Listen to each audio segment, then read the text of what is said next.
Badaun club मैदान में प्रबुद्ध जन सम्मेलन में मुख्यमंत्री योगी आदित्यनाथ के पहुंचने से कुछ देर पहले सांसद संघमित्रा मौर्य अचानक रोने लगी। इसका कारण अभी पता नहीं चला है।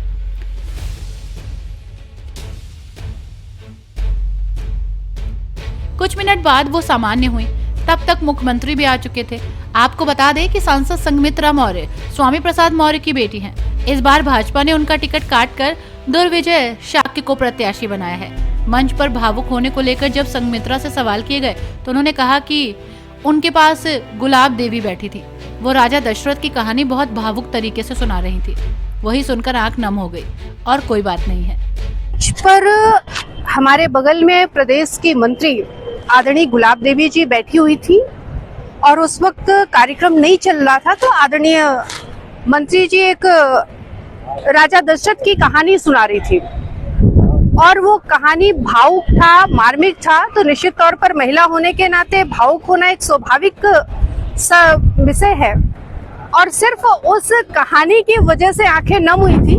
संघमित्रा मौर्य कोई कमजोर नहीं है। संघमित्रा मौर्य बहादुर महिला है और इस देश की आधी आबादी का नेतृत्व करने वाली महिला है। तो वो इतनी छोटी छोटी चीजों पर उसकी आंखें नम होना या भावुक होना कतई उसके ऊपर शोभा नहीं देता है। सर, टिकट को लेकर तो कोई ऐसा अंदर से कोई चीज सामने निकल कर नहीं आई? टिकट को लेकर के अगर होता तो मैं पहले दिन जब लोकसभा प्रत्याशी जी बदायूं आए तो मैं उनके सामने बरेली से बदायूं तक नहीं आती, पूरे कार्यक्रम में उनके साथ में नहीं रहती। जिस हृदय की गहराई से मैं उनके साथ में लगी हुई हूँ अपना चुनाव समझ करके, मैं कतई उनके साथ में नहीं होती अगर टिकट को लेकर के होता तो। पार्टी में मान सम्मान को लेकर कहीं कोई ऐसी बात नहीं है? कहीं किसी तरह की कोई दिक्कत नहीं है। अगर तब भी कोई दिक्कत होती तो भी मैं कार्यक्रम से दूरी बना करके रखती।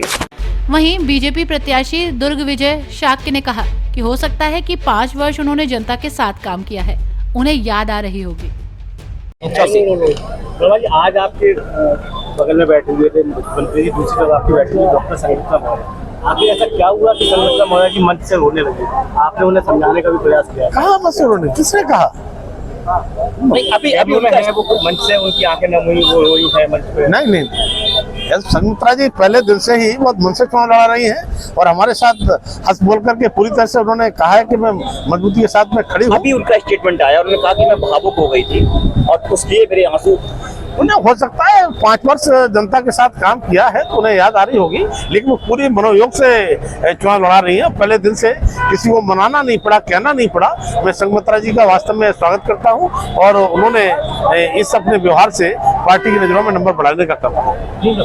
हमें लगा समझाने का भी प्रयास किया? नहीं, मेरे साथ लगातार बातचीत होती रही है और बड़े अच्छे माहौल में बातचीत हुई है। उन्होंने विश्वास दिलाया है कि अंकल मैं तो पूरी तरह से भाजपा की कार्यकर्ता हूँ, भाजपा के साथ खड़ी हूँ और भाजपा जिस तरह से भी मेरा जो है जब भी उपयोग करना चाहेगी पूरी तरह से भाजपा के साथ।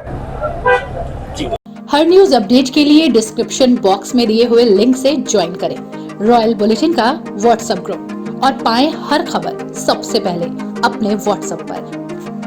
अपने आसपास की खबरों के लिए सब्सक्राइब करें रॉयल बुलेटिन और इस वीडियो पर कमेंट के जरिए अपनी राय देना ना भूलें।